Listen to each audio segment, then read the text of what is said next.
네, 정우 형제, 정말 관찰력 있게 잘 지켜보시고 훌륭한 미팅 서머리 겸 리포트 감사드립니다. 정우 형제가 전공이 우리 고전 문학이거든요. 예, 그래서 문서 분석에 아주 탁월합니다. 예, 그래서 같이 가면 늘 지켜보고 그리고 싹 선머리해서 이야기해 줄 때 저도 감탄할 때가 참으로 많습니다. 요즘 좀 물이 오른 것 같은데요. 프레젠테이션을 정말 너무 잘했어요. 제가 동영상을 찍어놨는데요. 박수를 잘 받았습니다. 왜 박수를 받았냐면 처음에 컨퍼런스 참가했을 때 영어를 거의 못하셨다는 거예요. 2017년쯤인가 아마 그랬을 겁니다. 우리 교회는 이제 시리전 패밀리에서 나왔지만 호프는 그대로 시리전에 남아 있었습니다. 그래서 싱가포르 교회, 말레이시아 교회, 인도네시아 교회, 아시아 지역에 있는 호프 담당자들하고 친분이 아주 두터운데 그분들이 정우 형제가 성장하는 모습을 계속 봤기 때문에 박수를 많이 쳐줬어요. 그리고 되게 좋아합니다. 예. 그래서 저는 거기에 묻어가는 거죠. 참으로 감사한 시간이었고요. 더 나눌 이야기는 많지만 오늘 내용에 정말 핵심이 들어있는 것 같습니다. 사실 뭐 우리가 지금 한국에서 해왔던 호프와 관련된 일들은 우리 형제 자매들이 뭔가 봉사하고 그 다음에 또 자선을 베푸는 것에 채널 역할들을 해왔죠. 그 역할을 충실하게 해왔다고 믿고 또 앞으로는 좀 더 좋은 도움들과 지혜들을 빌려서 더 돕는 일에 대한 발전을 할 수 있는 그런 좋은 아이디어들을 많이 받아가지고 왔고요. 저는 뭐 사실 뭐 부끄럽거나 그런 건 없습니다. 왜냐하면 우리 교회가 주는 일에 탁월한 교회로 살아왔기 때문이죠. 가난한 사람들을 위해서도 그렇지만 선교를 위해서 해왔던 일들을 생각하면 저도 생각은 안 하고 계산도 안 하고 있었는데요. 최근 몇 년 사이 있었던 그 불필요한 비난들 때문에 한번 파악을 좀 해봅시다 이렇게 이야기를 하고 저도 많이 놀랐습니다. 재정위원들 중심으로 우리 잠실교회, 서울그리스도교회가 해왔던 선교와 지방교회 지원 등에 대한 것들은 듣는 사람들은 놀랄 정도로 해왔던 일입니다. 또 주님께서 그것을 축복해 주셨다고 저는 믿고 있습니다. 그러나 주는 일이 우리가 더 성장할 수 있으면 좋지 않겠습니까? 네, 그래서 우리는 받는 교회라기보다 주는 교회가 맞습니다. 그 복을 하나님이 저와 여러분을 통해서 우리의 가정과 또 우리 교회를 통해서 많이 주셨다고 저는 믿습니다. 그래서 그리스도 때문에 잘 삽니다. 그런 건 아니고요. 오늘 설교 제목은 올 초에 올해 그 주제를 이렇게 정했죠. To live is Christ. 사는 것은 그리스도입니다. 근데 제가 저거를 번역을 이렇게 좀 바꿔봤습니다. 느낌 많이 다르죠. To live is Christ 하고 그리스도 때문에 잘 삽니다. 설교 마지막에 가면 그 말의 의미를 여러분이 이해하실 수 있으리라고 믿습니다. 빌립보서 1장 21절 말씀은 이렇게 이야기했습니다. 나에게는 사는 것이 그리스도이시니 To live is Christ라고 했죠. 죽는 것도 유익합니다. 네. 한 해가 이제 끝나기 전에 한 달하고도 조금의 시간만 남아 있습니다. 올 한 해는 여러분에게 어떤 해였습니까? 우리 형제 자매들이 뭐 한 150명 넘게 있으니까요. 정말 다양한 일들이 있었죠. 온라인 교회 뭐 몽골교회 합치면 200명이 조금 안 됩니다만은 그 교회 안에 형제 자매들의 삶 속에 제가 다는 모르지만 알고 있는 것만 하더라도 많은 일들이 있었습니다. 그런데 올 한 해를 마무리하기 전에 남은 시간을 어떻게 쓰면 좋을까요? 이것을 위해 생각해보고 기도해봤는데 참으로 감사했습니다. 저는 올해 하나님의 은혜와 우리 교회의 따뜻한 배려로 2달간의 안식월을 잘 보낼 수 있었습니다. 그리고 남은 한 달, 이제 2년에 걸쳐서 3개월씩 2번 안식월을 주셨는데 그 나머지 한 달은 감사하는 마음에서 몽골 선교 지원을 위해서 쓰려고 하는 것이죠. 네, 6시 반에 대학교로 출근한다. 이거 뭐 제가 하려고 한 건 아니고요. 차가 너무 많이 막힌다는 거예요. 그래서 가까운 거리인데 학교까지 가는데 1시간 반이 걸린대요. 근데 6시 반에 나가면 15분 만에 간답니다. 네, 그래서 저는 차가 없으니까 박정호 형제 부부랑 아침에 그 차 타고 가서 하루 종일 대학교에서 앉아서 논의 뭐 하겠습니까? 전도해야죠. 뭐 그런 의미입니다. 자, 그래서 그것도 참 은혜라고 생각합니다. 제가 돌아가서 올 초에 했던 1월 5일 날 했던 설교를 다시 한번 쭉 리뷰를 해봤는데요. 참 감사하다는 생각이 무엇보다 가장 많이 들었습니다. 연초부터 지금까지 그 같은 믿음으로 달려왔구나. 저와 우리 교회가 같은 마음과 믿음으로 함께 해왔구나. 이것을 볼 수가 있어서 너무나 감사했고요. 그래서 그 말씀들을 다시 한번 좀 돌아보고 싶어서 설교 말씀을 To live is Christ, 사는 것은 그리스도, 그렇지만 그리스도 예수 때문에 잘 산다라는 말씀을 좀 보고 싶었습니다. 요한복음 1장 1절로부터 4절 말씀에 참고할 수 있는 내용이 나옵니다. 사는 것은 그리스도라는 말씀을 이해할 수 있는 말씀들인데요. 태초에 말씀이 계셨다. 그 말씀은 하나님과 함께 계셨다. 그 말씀은 하나님이셨다. 그는 태초에 하나님과 함께 계셨다. 모든 것이 그로 말미암아 창조되었으니 그가 없이 창조된 것은 하나도 없다. 그에게서 생명을 얻었으니 그 생명은 사람의 빛이었다. 이 말씀에 생명에 대한 이야기가 나오죠. 여러분 열심히 살려고 노력하고 애쓰지 않습니까? 지난주에 수능도 끝났는데요. 아마 자녀 큰 자녀 첫 번째 자녀가 수능을 치룬 집안은 아마도 전쟁터 못지않은 분위기였을 겁니다. 저도 경험해봤지만 정말 마음 졸이고 결과가 어떻게 될까? 저는 제가 시험 볼 때 담담하게 봤었거든요. 근데 아들이 뭐 원서 내고 막 이러는데 정말 정신이 하나도 없더라고요. 네, 이해합니다. 잘 주님의 위로가 함께하길 바라고요. 또 좋은 수고한만큼의 또는 그 이상의 결과가 나오기를 많은 형제자매들이 기도하고 있으니 힘내시기 바랍니다. 그런데 열심히 애쓰고 노력하며 사는데 가장 중요한 생명이 없어지면 어떻게 될까요? 우리는 지금 이 생명이 계속 될 거라는 가정하에 모든 걸 하고 있잖아요. 이 생명이 없어지게 된다는 걸 깨닫는 순간 모든 게 변하게 됩니다. 그런데 그 생명의 근원은 누구라고 이야기하냐면 예수 그리스도라고 하는 것이죠. 첫 번째, 생명이신 그리스도입니다. 생명이라는 의미를 모르고 예수님을 믿는다면 헛되게 믿는 겁니다.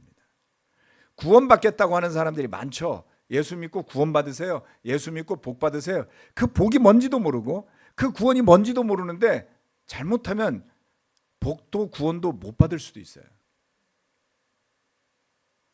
그 구원의 근본에는 생명이라는 게 있는 겁니다. 1장 4절 말씀, 그에게서 생명을 얻었으니 그 생명이 사람의 빛이었다고요. 생명이라는 단어는 참 흥미롭게도 한문으로 보나 영어로 보나 영어 헬라어로 보나 똑같습니다. 여기 보시면 생명할 때 살생자가 들어있잖아요. 그렇죠? 그리고 이거는 근데 명사 폼이거든요. 생명이라는 단어는. 그러면 to live is Christ, 사는 것은 이라고 할 때 그것은 동사가 명사가 된 형태잖아요. 예, 제가 맨날 이야기하지만 부정사, 머리 아프게 배웠던 그 나쁜 투부정사, 이게 그 유럽 어법에서는 어쩔 수 없이 쓰는 거예요. 동사를 명사처럼 쓰려고 그런 겁니다. 자, 그래서 여기 보시면 사는 것이라고 하는 것은 부정사였습니다. 동사죠. 그런데 동사도 부정사도 똑같은 생자를 쓰고 있다는 겁니다. 다른 단어가 아니에요. 생명이라는 것과 산다라는 것은 같은 단어의 뿌리에서 나온 거죠. 자오라는 헬라어인데 그것은 별로 중요하지 않습니다. 한 단어에서 명사도 나오고 동사도 나오는 거예요. 그런데 자, 그 생명이 사람과 우리 인류의 빛이 된 이유는 무엇 때문일까요? 우리 생명과 예수님의 생명은 같은가요? 비슷한 듯 좀 다르죠. 우리는 태초부터 하나님과 함께 있었던 존재도 아니고요. 하나님이 빚어서 만든 존재고 거기에 생기를 불어넣어서 살아있는 영이 된 거죠. 그런데 유한하단 말이에요. 육신은. 우리의 영혼은 어떻게 되는 걸까? 사람들은 알지 못했죠. 예수님이 생명이라고 한다는 것은 의미가 있는 겁니다. 왜냐하면 영원하며 생명의 근원이 되시는 예수님이 오셔서 새로운 생명에 대해서 가르쳐 주시지 않았으면 우리는 그것을 알 길이 없죠. 그렇다면 우리 생명은 타오르는 초와 같아서 시간이 갈수록 점점 짧아지고 촌농이 흘러내리면서 보잘것 없어질 때 우리 마음은 조급해지게 된다는 겁니다. 살수록 나이가 들수록 희망이 줄어드는 삶이 될 수밖에 없는 것이죠. 그러나 주님께서는 우리에게 그런 희망을 주고 가셨어요. 생명. 그래서 예수님의 생명으로부터 우리도 생명을 받는다라는 것을 알려주시는 것이죠. 이 생이 마지막이 아니라 주님께서 다시 오는 날에 우리를 함께 데리고 가 주실 것이라는 약속이 성경에 곳곳에 있지 않습니까? 아이러니한 일이 있어요. 왜 이상한 교리를 가르치는 이단 교회라고 부르는 데는 종말론을 강조하고 수많은 사람이 몰려가는데 정말 올바른 말씀을 가지고 있다고 주장하는 교회들은 종말론에 관심이 없는 거죠? 이상한 겁니다. 현실에만 눈뜨고 현실에 복 받으려고 교회로 몰려가는 그 현상은 올바른 현상이 될 수 없는 것이죠. 예수님이 뭐라고 했습니까? 요한복음 14장 6절과 18절 말씀. 예수께서 그에게 말씀하셨다. 나는 길이요 진리요 생명이다. 나를 거치지 않고서는 아무도 아버지께로 갈 사람이 없다. 나는 너희를 고아처럼 버려두지 아니하고 너희에게 다시 오겠다. 이게 약속인 겁니다. 우리가 바라는 것이 이 육신을 입고 있는 생명뿐이라면 바울이 그랬죠. 우리는 세상 사람들보다 더 비참한 존재가 될 거라고요. 왜요? 올 세상 주님께서 다시 오셔서 영원한 생명으로 하나님의 나라에 함께하게 될 그날, 그것을 통틀어서 구원이라고 부르는 겁니다. 생명의 본질을 이해하지 못하면 구원의 의미도 모르고 그냥 살다가 가는 겁니다. 이 말씀을 우리는 믿고 받아들이고 묵상해서 생명의 의미를 더욱 알 수 있다면 결국 우리의 관심과 초점은 그리스도 예수한테로 가야 되겠죠. 생명이신 그리스도. 그래서 우리도 그 그리스도 예수 때문에 그 생명을 받을 수 있다. 두 번째, 사는 것이 그리스도인데 그리스도 때문에 잘 산다는 겁니다. 빌립보서 1장 21절로부터 25절 말씀. 나에게는 사는 것이 그리스도이시니 죽는 것도 유익합니다. 그러나 육신을 입고 살아가는 것이 나에게 보람된 일이면 내가 어느 쪽을 택해야 할지 모르겠습니다. 나는 이 둘 사이에 끼어 있습니다. 내가 원하는 것은 세상을 떠나서 그리스도와 함께 있는 것입니다. 그것이 훨씬 더 나으나 내가 육신으로 남아있는 것이 여러분에게는 더 필요할 것입니다. 나는 이렇게 확신하기 때문에 여러분의 발전과 믿음의 기쁨을 더하기 위하여 여러분 모두와 함께 머물러 있어야 할 것으로 압니다. 바울이 사는 것은 이라고 말했을 때 죽는 것을 같이 붙여서 말합니다. 이것이 우리의 생명, 육신의 생명의 유한함을 드러내는 것이죠. 살고 있지만 죽게 될 거란 말이에요. 그런데 바울은 그리스도 예수 때문에 살고 덕분에 죽는 것도 좋다 그랬어요. 삶은 어차피 죽음으로 이어지니까요. 그런데 우리는 이 죽음으로 이어지는 삶을 어떻게 살아야겠는가 고민합니다. 바울은 삶과 죽음 사이에서 자신은 좀 더 빨리 이 세상을 떠나는 걸 선호한다 그랬어요. 육신을 잃고 사는 삶이 너무 별 볼 일 없더라. 이거밖에 모르면 여기에 집착할 텐데. 바울은 좀 다른 걸 알고 있었어요. 그가 이렇게 말하는 데에는 정말 충분한 이유가 있었던 겁니다. 무엇 때문입니까? 고린도서 12장 2절 4절 말씀. 나는 그리스도를 믿는 사람 하나를 알고 있습니다. 그는 14년 전에, 이거 잘 기억하셔야 돼요. 14년 전에 셋째 하늘에까지 이끌려 올라갔습니다. 그때 그가 몸 안에 있었는지 몸 밖에 있었는지 나는 알지 못하지만 하나님께서는 아십니다. 이 사람이 낙원에 이끌려 올라가서, 이 사람은 자기예요. 말로 표현할 수도 없고 사람이 말해서도 안 되는 말씀을 들었습니다. 좋았다는 소리죠. 여러분 가고 싶습니까? 기도 한번 해보세요. 주님, 바울처럼 저도 셋째 하늘에 한번 데려가 주세요. 그러면 제가 진짜 믿음 있게 살 것 같습니다. 데려가 주실지도 몰라요. 기도해 보세요. 아니면 혼수 상태에서 깨닫게 되시던가. 바울도 혼수 상태였겠죠. 그런데 여기에 놀라운 비밀이 들어있어요. 뭐냐면 바울이 고린도 후서를 기록한 시기는 AD 55년경이었습니다. AD 55년. 기록한 시기예요. 마케도니아에서 기록했다 그러죠. 그런데 셋째 하늘에 올라갔던 때는 여기로부터 14년 전이니까 AD 41년경이란 말이에요. 그럼 빌립보서를 기록한 때는 언제였느냐? 빌립보서는 우리가 흔히 옥중서신 이렇게 부르잖아요.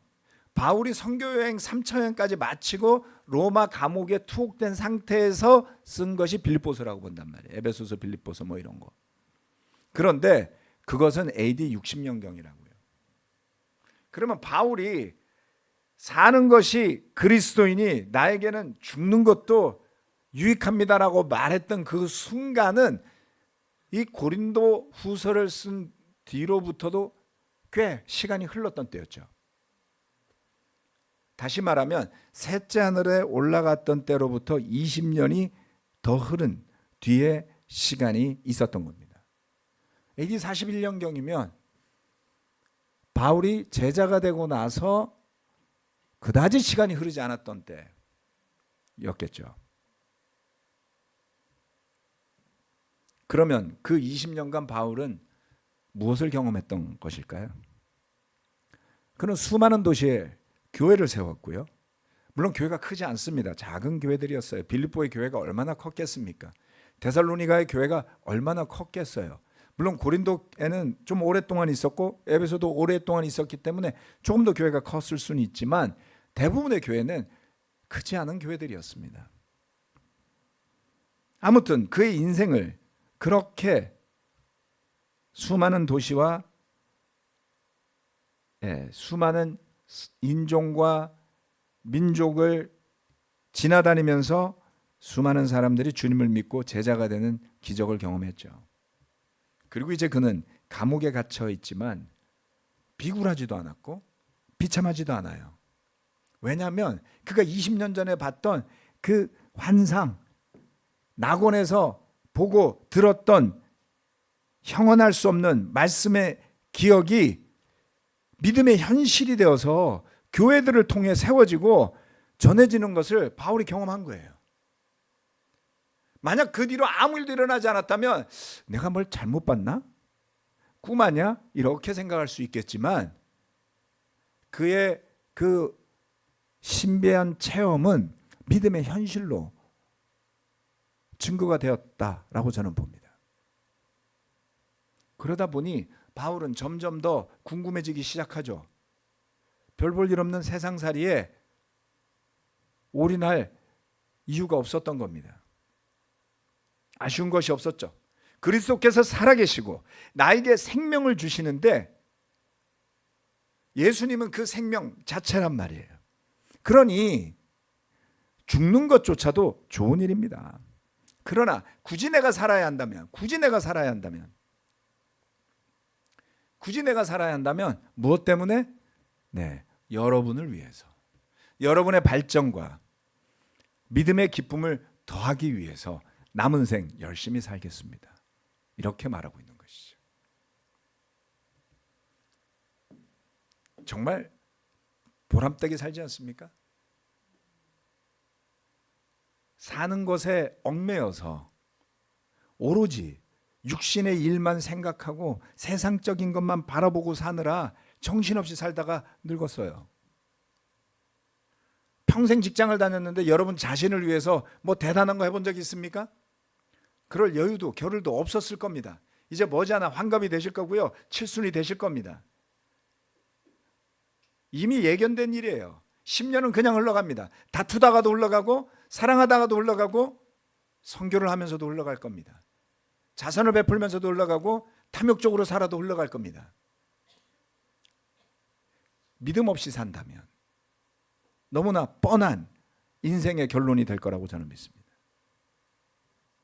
바울에게는 사는 것이 그리스도라는 이야기는 예수 그리스도 때문에 잘 살 수 있다는 것을 의미하는 거예요.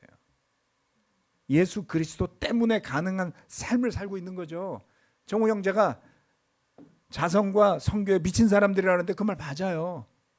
예? 스위스 계열의 의사 선생님이 27년 동안 캄보디아에 살면서 봉사만 해요. 제가 보니까 환갑 넘으셨던데요. 아니, 나이 들어 보여서 그런 건가? 다음번에 나이를 물어보고 올게요. 그러면 스위스 사람만 그렇게 사냐고요? 아니요. 인도 사람도 그렇게 살던데요. 싱가포르 사람도 그렇게 살던데요. 한국 사람도 그렇게 살던데요. 일본 사람도 그렇게 살던데요. 잘 살고 못 살고가 중요한 게 아닙니다. 복음 때문에, 그리스도 예수 때문에 자신이 받은 생명의 의미가 무엇인지 알고 그 삶의 의미를 아는 사람들이 사는 삶이 있더라는 것입니다. 꼭 교회 전임이어야 하고 꼭 호프의 직원이야만 그렇게 사느냐? 그렇지 않습니다. 그렇지 않아도 정말 소명의식을 가지고 살 수 있는 길이 열려 있다는 것이죠. 어제는 새벽에 두 명의 형제와 자전거를 타고 좀 춥더군요. 여의도 편의점에서 따뜻한 라면 한 그릇을 먹고 왔습니다. 그리고 오후에는 요들 친구들과 바다 낚시를 다녀왔습니다. 참 바쁘죠, 네. 쉴 틈이 없습니다. 우리 종혁 형제가 사정이 있어서 못 가는 바람에 한 자리가 비었어요. 그래서 제가 그 자리를 채웠는데 정말 아주 원더풀한 하루가 되었습니다. 베드로와 제자들이 고기를 낚는 심정으로 낚시를 했고요. 네, 한 2시간이 지나도록 저는 한 마리도 못 낚았으니까. 네, 가장 큰 낙지는 막내 해나가 낚았습니다. 쭈꾸미 잡으러 갔는데 낙지를 낚았어요. 그리고 낚시를 마치고는 인천의 차이나타운에 들렀습니다. 보이시나요? 탕수육이 아직 나오지 않았군요. 훌륭한 식사를 함께 했죠. 중간고사 끝났고 수능도 끝났고 아마 모두들 홀가분한 심정이었던 탓도 있었겠지만 그냥 세상 만사 제쳐놓고 이렇게 좋은 시간 보내는 것, 얼마나 감사합니까? 그 자체가 그리스도 안에 사는 삶의 축복의 한 페이지다. 그래서 정말 다 감사하게 고맙게도 저를 끼워줬기 때문에 탕수육하고 볶음밥은 제가 사줬습니다. 그것만으로도 감사하더군요. 모두가 감사한 마음, 행복한 마음을 가득 충전하고 돌아왔습니다. 우리 모두가 주어진 여건 속에서, 상황 속에서 가족과 형제 자매들과 더불어 보낼 아주 충만한 행복의 시간들이 앞으로 더 있지 않겠습니까? 그런데 여러분, 이게 끝이 아니라는 겁니다. 이런 것과는 비교도 안 될 낙원의 삶이 있다고 했잖아요. 그게 셋째 하늘이라 그랬는데 둘째 하늘은 뭐고 또 바울은 뭐 신학적으로 설명하지는 않겠습니다. 다 알지도 못하고요. 그런데 사는 것이 그리스도이니 죽는 것이 더 유익하다라는 바울의 이야기는 고통에서 울부짖는 그런 소리가 아니었던 겁니다. 바울의 고백은 이런 것이죠. 이 삶도 훌륭하지만, 이 삶도 좋지만 이러한 것과는 비교도 되지 않는 삶이 기다리고 있으니 죽는 것도 유익한 겁니다 라고 말하고 있는 겁니다.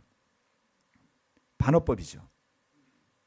우리도 바울처럼 하늘나라에 있기를 더 소망하지만 조금이나마 사랑하는 믿음의 가족들과 또 복음으로 다가가야 할 이웃을 위해 조금 더 이 세상에서 그리스도 때문에 살아봅시다. 각자 주어진 여건 하에서 기도하시고 고민하시고 그리스도 예수 때문에 잘 삽니다. 그리고 우리는 이 삶보다 더 훌륭한, 죽는 것이 더 유익하다고 말할 정도의 삶도 생명도 기다리고 있음을 알고 믿습니다. 이렇게 고백할 수 있다면 얼마나 훌륭한 삶이겠습니까? 저는 정말 축복을 받았습니다. 이런 삶을 여러분과 함께 살 수 있으니 이보다 더 복된 삶이 어디 있겠습니까? 제가 한 달 동안 몽골에 가 있겠지만 여러분 기도해 주시고 좋은 소식을 계속 보내드리도록 하겠습니다. 함께 기도하시겠습니다.